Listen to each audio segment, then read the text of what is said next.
예수 그리스도의 일꾼이 된다는 것은 참으로 기쁘고 또 감사하고 설레는 그러한 일입니다. 왜냐하면 예수님이 다름 아닌 하나님이시기 때문입니다. 이 세상의 창조주이시며 주관자이신 하나님의 일꾼으로 부름을 받는다는 것은, 또한 하나님의 동역자로서 일하게 된다는 것은 우리 인간에게는 매우 과분한 그러한 은혜입니다. 오늘 본문에서 바울은 그의 사랑하는 제자이자 목회자인 디모데에게 그리스도의 좋은 일꾼이 되기 위한 조언을 주고 있습니다.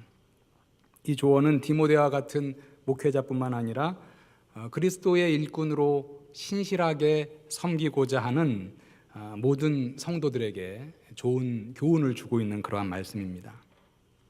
어떤 사람이 예수 그리스도의 좋은 일꾼일까? 하나님이 인정하시고 하나님이 쓰시기에 잘 준비된 그러한 일꾼들은 어떤 사람인가? 오늘 본문을 통해서 여러분들에게 네 가지로 말씀을 드리겠습니다. 첫 번째는 그리스도 예수의 좋은 일꾼은 잘 가르치는 자입니다. 오늘 읽은 본문 6절을 좀 보시죠. 내가 이것으로 형제를 깨우치면 그리스도 예수의 좋은 일꾼이 되어 믿음의 말씀과 내가 따르는 좋은 교훈으로 양육을 받으리라. 내가 이것으로 형제를 깨우치면 그리스도 예수의 좋은 일꾼이 된다. 이렇게 말씀하고 있습니다. 여기서 이것은요, 오늘 우리가 읽은 본문 바로 앞에 1절부터 5절의 그 말씀인데, 이단들의 잘못된 가르침을 지적하고 말씀의 바른 진리를 가르치는 것을 말하고 있습니다. 구체적으로 우리가 읽은 본문 바로 앞에 1절부터 5절에서는 금욕주의를 따라 혼인을 금하고, 여전히 신약시대인데 구약의 음식법을 따라서 어떠한 음식은 먹지 말아야 한다라는 그런 이단의 잘못된 가르침을 지적하면서 진리를 말하고 있는 부분입니다.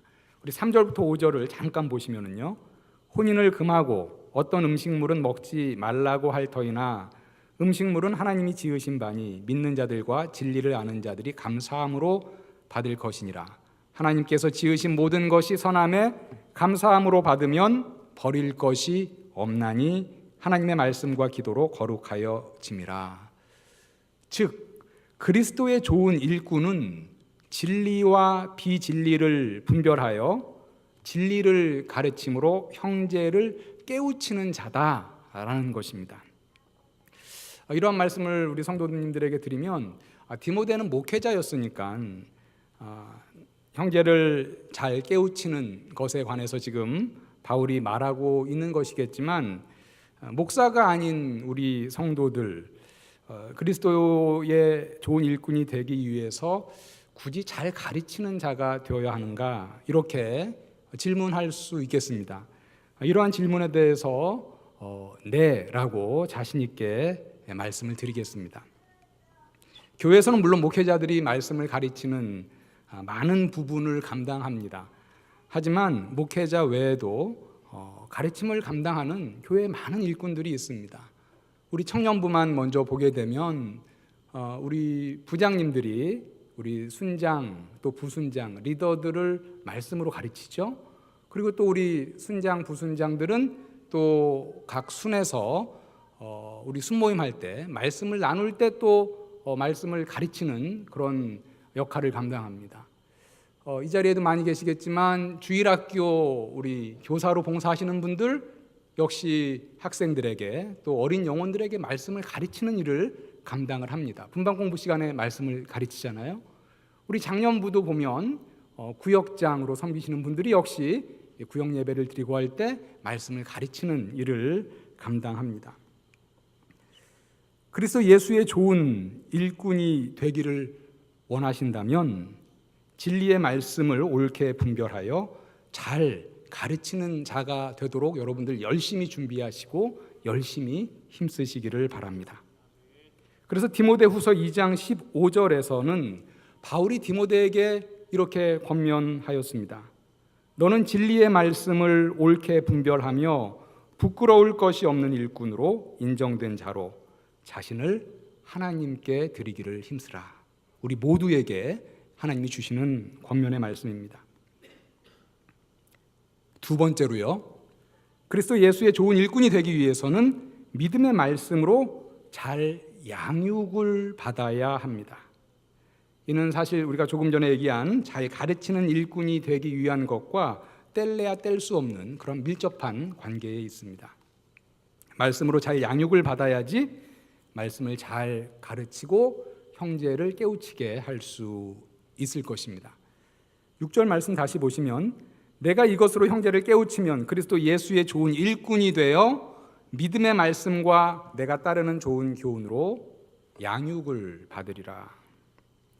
여기서 내가 따르는 좋은 교훈은 아마도 디모데가 이제 어려서부터 어머니 유니게와 성경에 보니까 외조모 로이스로부터 배운 성경에 입각한 그러한 교훈으로 보입니다.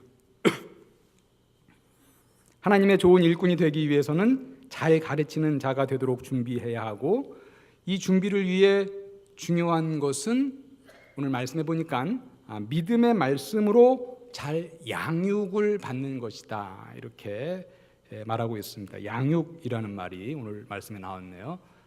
그러고 보니까 오늘부터 10주에 걸쳐서 뭐가 있습니까? 새내기 양육이 시작이 됩니다. 성경의 핵심 구절들로 우리의 믿음의 내용을 다시 한번 확인하고 그리스도인의 신앙생활을 배우는 이제 그러한 시간으로 꾸려가려고 계획을 하고 있습니다. 우리 꼬청 새내기 여러분들의 적극적인 참여를 기대하고 있습니다. 사실 우리가 작년과 재작년에는 우리 작년 새내기들과 재작년 새내기는 우리 때는 이런 거 없었는데 이렇게 생각하시고 조금 서운해하실 수도 있겠습니다. 작년과 재작년에 없었다가 사실 올해 우리 꼬청에서 새내기들을 조금 더 잘 양육하기 위해서 이렇게 10주에 걸쳐서 양육 시간을 정하고 오늘부터 시작을 하는데요. 작년과 재작년의 새내기도 당연히 참여하실 수 있겠습니다. 그리고 우리 꼬청에 속한 우리 청년들이라면 누구든지 다 참여할 수 있겠습니다. 5시 20분부터죠. 6시 20분까지 6학년 교실에서 모인다, 이렇게 주보에 광고가 나와 있습니다.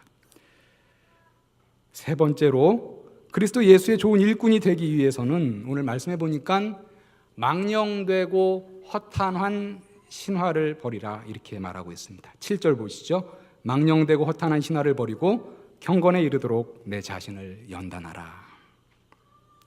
이 성경에서 망령되다라는 그런 말은요, 하나님 앞에서 무례하고 교만하다, 그러한 뜻입니다. 즉 하나님을 경외하지 않고 불경건함을 망령되다, 이렇게 일컫습니다. 허탄하다라는 말은 우리가 잘 알듯이 허무하다라는 그러한 말입니다. 바울이 디모데에게 이 디모데전서 편지를 쓸 때 디모데가 사역하고 있는 곳은 에베소라는 곳이었습니다. 시대적으로는 로마 시대였죠. 그래서 이 에베소가 속한 소아시아도 로마의 지배를 받고 있었습니다. 로마 시대 이전에는 고대 근동의 패권을 잡고 있었던 제국이 헬라 제국이었죠. 그리스 제국이었습니다. 우리가 잘 알다시피 그리스, 헬라 시대 때는 신화가 참 유명하죠. 온갖 다양한 그런 신화들이 많이 지어지고 또 전파됐던 그러한 시대입니다. 그래서 지금까지도 우리가 그리스 신화 이런 것을 많이 읽죠. 디모데 당시에는 많은 그리스 신화와 또 로마 신화가 사람들에게 알려져 있었는데, 문제는 당시 신화에 나오는 그런 여러 신들이 경배의 대상이 되었다라는 것입니다. 참신이신 여호와 하나님과 같은 위치에 놓여져서 경배를 받았다라는 것입니다. 다실론의 사상이 매우 팽배한 그런 시대였습니다. 진리의 기준으로 본다면 참신이 아닌 존재들을 신으로 숭배하는 것은 하나님 앞에서는 매우 망령되고 매우 무례하고 교만하고 또한 허무한 것이었습니다. 아무런 의미가 없는 허탄한 그러한 것이었습니다. 바울은 디모데에게 서기 1세기의 에베소 지역에 많은 사람들이 따르던 그러한 망령되고 허탄한 신화를 버리고 그러한 신화에 미혹되지 말라라고 지금 권하고 있습니다. 디모데전서가 쓰여진 때로부터 한 2000여 년이 지난 지금 이때 우리 한국 사회를 한번 생각해 보도록 하겠습니다. 지금 이 시대에도 많은 신화들이 알려져 있습니다. 그리스 로마 신화에 대한 다양한 책들이 있고 요즘에는 인문학에 대한 관심이 특히 더 이제 많아지면서 사람들이 다시 신화를 또 읽는 그러한 추세도 있습니다. 그러나 서기 1세기의 에베소와는 달리 이러한 신화들은 대부분의 경우 단지 문학으로 읽혀질 뿐 이러한 신화들에 나오는 신들이 숭배의 대상으로 이렇게 생각되어지지는 않습니다. 그러나 21세기판 망령되고 허탄한 신화가 우리에게 없는 것은 아닙니다. 서기 1세기에는 에베소의 온갖 신화의 신들을 숭배하는 다실론이 문제였다면은 지금 우리가 살고 있는 이 시대는 그와는 반대되는 상황인데요. 신은 아예 존재하지 않는다라는 무신론이 우리를 미혹하는 시대가 되었습니다. 신이 아닌 것을 신으로 숭배하는 것도 문제지만 마땅히 경배해야 할 신을 부인하는 것도 역시 문제입니다. 이 세상을 창조한 창조주 하나님을 부인하고 인간을 진화의 한 산물로 보는 그러한 어떤 가정이 마치 진리인 양 포장되어서 사람들을 미혹하고 있습니다. 무신론과 아울러서 사람들을 미혹하는 21세기판 허탄한 그런 신화는 이 시대의 물질주의, 황금 만능주의다 이렇게 말할 수 있겠습니다. 뭐니 해도 머니가 최고지라는 그러한 생각이죠. 돈이 우상이 되어버린 시대가 되었습니다. 그렇게 돈을 우상으로 섬긴 사람들, 이 세상을 떠날 때에 1원 한 장이라도 가져갈 수 있는 사람 단 한 명도 없습니다. 예수님은 마태복음 6장 19절과 20절에서 이렇게 말씀하셨습니다. 너희를 위하여 보물을 땅에 쌓아두지 말고 하늘에 쌓아두라. 영원의 시각에서 우리가 바라본다면 이 시대의 물질 만능주의는 이 시대의 또 하나의 허탄한 그런 신화입니다. 오늘날 유행처럼 번져 있는 욜로 21세기판 또 다른 허탄한 그러한 망령된 신화에 불과한 것입니다. 많은 분들 욜로라는 것, YOLO라는 것 잘 아실 것입니다. You only live once. 그래서 그 네 단어의 약자 첫 자를 따서 이제 욜로 이렇게 말을 했죠. 당신의 삶은 단 한 번뿐입니다. 미국에서 맨 처음에 시작이 된 그런 표현입니다. 이 욜로라는 라이프 스타일, 욜로라는 어떤 제가 사조 이렇게 말한다면 여기서 말하는 것은 이거죠. 삶은 한 번밖에 없으니까, 당신이 사는 이 세상의 삶은 한 번밖에 없으니까 후회 없이 이 순간을 즐기고 자신의 행복을 위해서 마음껏 소비하십시오 라는 그런 메시지를 담고 있습니다. 언뜻 보면 참 매력적인 그러한 말이죠. 하지만 성경적인 말은 아닙니다. 한 번뿐인 인생까지는 틀리지 않지만 그 이후에 이 순간을 즐기고 자신의 지금의 행복을 위해서 마음껏 소비하십시오 라는 자기중심적인 이러한 삶은 성경에는 부합하지 않는 그러한 삶입니다. 우리 성도들은 한 번뿐인 인생이기 때문에 더욱더 하나님이 이 땅에 나를 보내신 그 목적대로 하나님의 영광을 위하여 자기중심적이 아니라 그리스도 중심으로 살아야 하는 그러한 존재들입니다.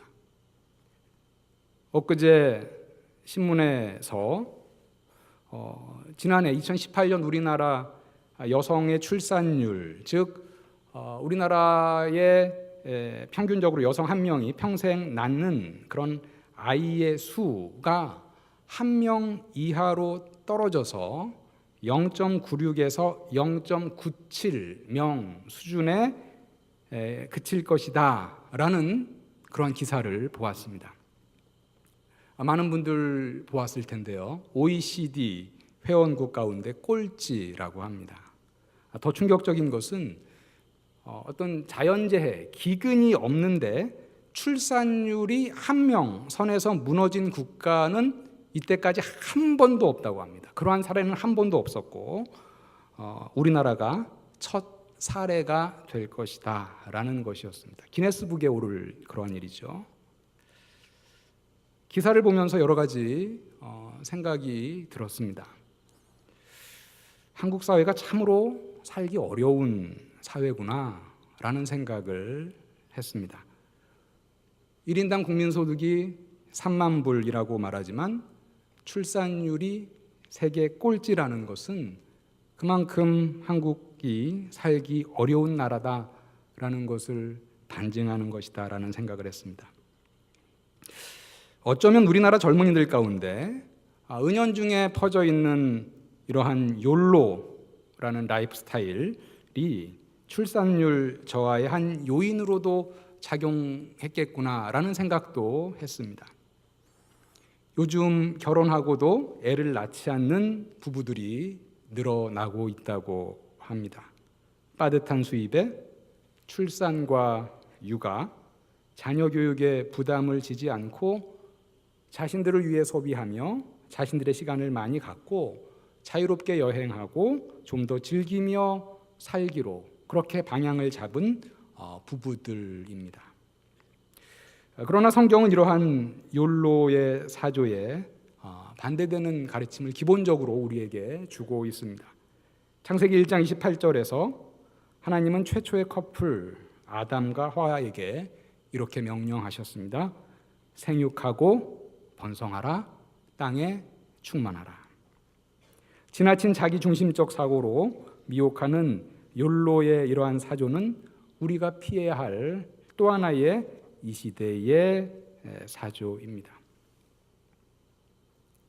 네 번째, 7절에서 하반절에서 말하고 있듯이 그리스도 예수의 좋은 일꾼이 되기 위해서는 경건에 이르도록 내 자신을 연단해야 합니다.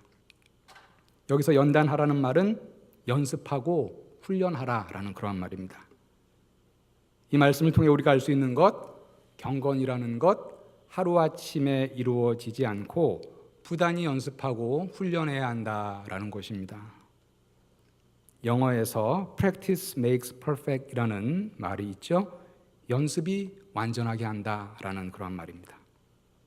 그리스도의 경건에도 적용할 수 있는 그러한 말입니다. 그리스도의 좋은 일꾼이 이르러야 할 경건, 이 경건의 헬라어 원어는 유세베이아라는 그 말인데요. 그것의 의미는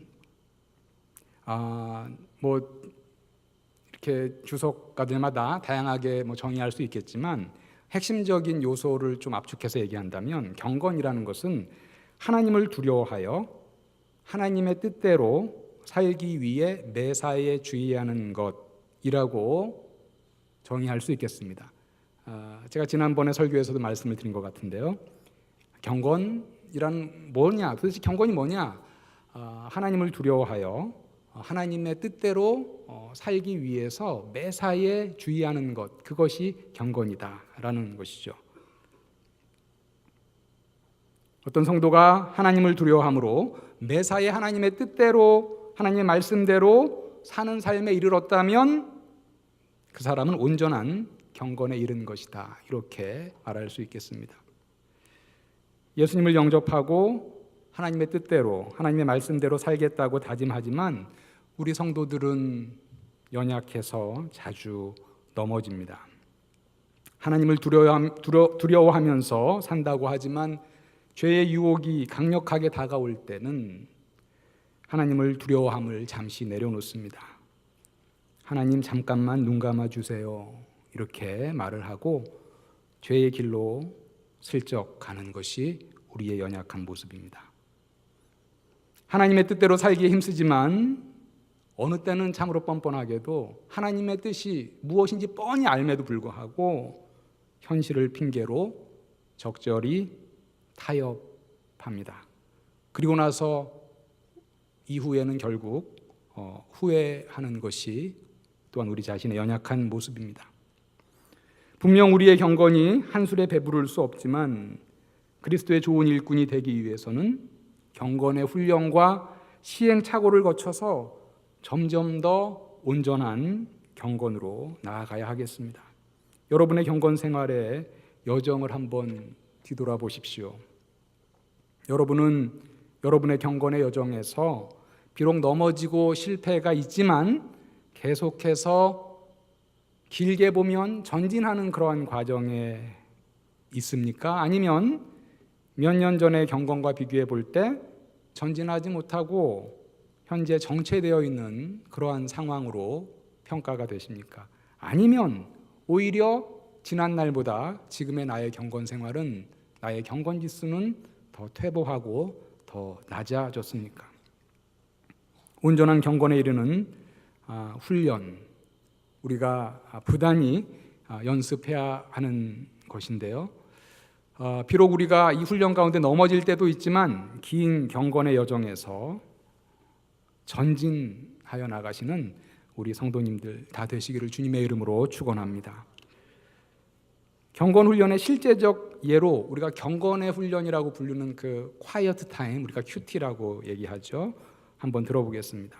기도와 찬양과 말씀의 묵상이 있는 QT도 사실 하루아침에 예수님을 믿고 나서 되기는 어려운 것이죠. 잠과의 싸움, 피곤과의 싸움, 시간과의 싸움, 집중하지 못한 어떤 산만함과의 싸움, QT를 방해하는 것들이 많이 있습니다. 우리가 계속 훈련해 나가면서 이러한 QT를 방해하는 그러한 여러 가지 요인들을 제거하면서 온전한 경건의 시간, 온전한 QT를 드릴 수 있도록 나아가야 합니다. 훈련하지 않으면, 연습하지 않으면 신앙생활을 아무리 오래 한 사람이라 할지라도 지금도 개인 경건의 시간 없이 그냥 하루하루 지내는 그런 사람들도 있습니다. 이러한 경건의 훈련, 경건의 연단은 성도에게 큰 유익을 주기 때문에 우리가 더욱 힘써야 하는 것이다 라고 오늘 본문 8절에서 말씀을 하고 있습니다. 육체의 연단은 약간의 유익이 있으나 경건은 범사에 유익하니 금생과 내생의 약속이 있느니라. 육체의 연단, 육체의 훈련, 우리에게 유익을 주지요. 올해 초에 미국에서 2,000명을 대상으로 한 설문조사 결과를 보니까 미국 사람들은 해마다 이거 참 잘하는 것 같아요. New Year's Resolution. 그래서 당신의 새해 다짐이 뭐냐 이런 거 통계를 잘 내는데 순위를 보니까 역시 제가 늘 해마다 봤던 것들이에요. 1위부터 10위까지 봤는데 1위부터 3위를 보니까 모두 다 건강에 관한 것이었습니다. 육체 연단에 관한 것이었어요. 1위가 뭐냐면 당신의 올해의 결심이 무엇이냐? 1위가 다이어트 or eat healthier. 다이어트다, 건강하게 먹는 것이 올해 나의 결심이다. 두 번째, 2위는 exercise more. 운동 조금 더 하는 것이다. 세 번째는 lose weight. 살 빼기. 뭐 다 사실은 1, 2, 3이 다 건강에 관한 그런 것이었습니다. 4위는 좀 다른 거예요. Save more and spend less. 좀 더 많이 저축하고 덜 쓰는 게 올해 나의 결심이다. 5위는 Learn a new skill or hobby. 새로운 기술이나 취미 배우기. 뭐 이런 걸로 해서 쭉 순위를 매겼습니다. 우리나라도 이런 통계를 내나 봤더니 우리나라도 냈더라고요. 우리나라도 봤더니 새해 다짐의 단골 1위는 역시 다이어트, 운동, 금연 이런 것들이었습니다. 이렇게 사람들은 건강에 참으로 관심이 많고 육신의 연단에 힘을 씁니다. 그런데 오늘 말씀해 보니까 경건의 이 연단, 경건의 훈련에 비하면 이 육신의 연단은 약간의 유익이다 이렇게 말을 하고 있습니다. 이 말씀은 사실 육신의 훈련, 육신의 운동, 육신의 연단이 중요치 않아서가 아니라 경건의 훈련이 주는 유익이 너무나 크기 때문에 그 큰 유익에 비하면 육신의 연단은 약간의 유익이다라는 그러한 말입니다. 8절 하반절에 보니까 경건의 훈련은 범사에 유익하다 이렇게 말을 하면서 구체적으로 금생과 내생의 약속이 있다 이렇게 말을 해주고 있습니다. 경건의 훈련을 하는 자에게 부지런히 열심히 부단히 계속해서 경건의 훈련을 하는 자에게는 현세와 내세에 복된 약속이 있다라는 그런 말씀입니다. 경건한 삶, 아까 우리가 정의한 경건에 비추어서 풀이한다면 하나님을 두려워하여 그 뜻대로 살기 위해 매사에 주의하는 삶을 살기 위해 훈련하는 것, 다시 말하면 하나님을 두려워하여 하나님의 말씀대로 순종하려고 힘쓰는 삶이겠죠. 이렇게 순종하는 자가 금생에서 현세에 받는 복에 관하여 길게 말씀한 그러한 성경의 본문은 신명기 28장 1절부터 14절입니다. 제가 너무 길어서 다는 읽지 않겠습니다만은 하나님의 말씀에 순종하는 자가 받는 복에 대해서 신명기 28장 1절에서 제가 6절까지만 한번 읽어드리겠습니다. 내가 내 하나님 여호와의 말씀을 삼가 듣고 내가 오늘 내게 명령하는 그의 모든 명령을 지켜 행하면 순종하면 내 하나님 여호와께서 너를 세계 모든 민족 위에 뛰어나게 하실 것이라. 내가 내 하나님 여호와의 말씀을 청종하면 이 모든 복이 내게 임하며 내게 이르리니 성읍에서도 복을 받고 들에서도 복을 받을 것이며 내 몸의 자녀와 내 토지의 소산과 내 짐승의 새끼와 소와 양의 새끼가 복을 받을 것이며 내 광주리와 떡반죽 그릇이 복을 받을 것이며 내가 들어와도 복을 받고 나가도 복을 받을 것이니라. 하나님의 말씀에 순종하는 자에게 현세에서도 이러한 복을 하나님이 약속하셨다라는 것이죠. 경건의 연단이 주는 내세의 유익에 대해서는 성경에서 구체적으로 무엇이라고 말하고 있는가? 경건을 지키는 것을 위협하는 핍박 가운데에서 끝까지 경건을 지키는 자가 받는 내세의 유익에 대해서 단적으로 표현한 그런 말씀이 로마서 8장 18절입니다. 거기에선 이렇게 얘기를 하고 있습니다. 생각하건대 현재의 고난은 장차 우리에게 나타날 영광과 비교할 수 없도다. 예수께서는 마태복음 5장 11절부터 12절에서 온갖 핍박 가운데 경건을 지키고자 힘쓰는 자는 내세에 이러한 상을 받을 것이다 라고 약속하셨습니다. 나로 말미암아 너희를 욕하고 박해하고 거짓으로 너희를 거슬러 모든 악한 말을 할 때에 너희에게 복이 있나니 기뻐하고 즐거워하라. 하늘에서 너희의 상이 큼이라. 오늘 말씀을 정리하도록 하겠습니다. 이 시간에 그리스도 예수의 좋은 일꾼이 되기 위해서 힘써야 할 것 4가지를 말씀드렸습니다. 첫 번째, 진리를 분별하여 말씀을 잘 가르칠 수 있는 자가 되도록 힘써서 준비하십시오.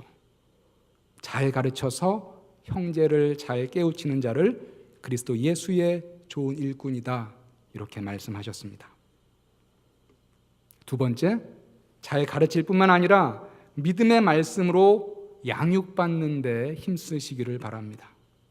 그리하여 여러분들이 주의 일꾼으로 주의 일을 감당할 때 지치고 소진됨이 없이 늘 넉넉하게 감당할 수 있으시기를 바랍니다.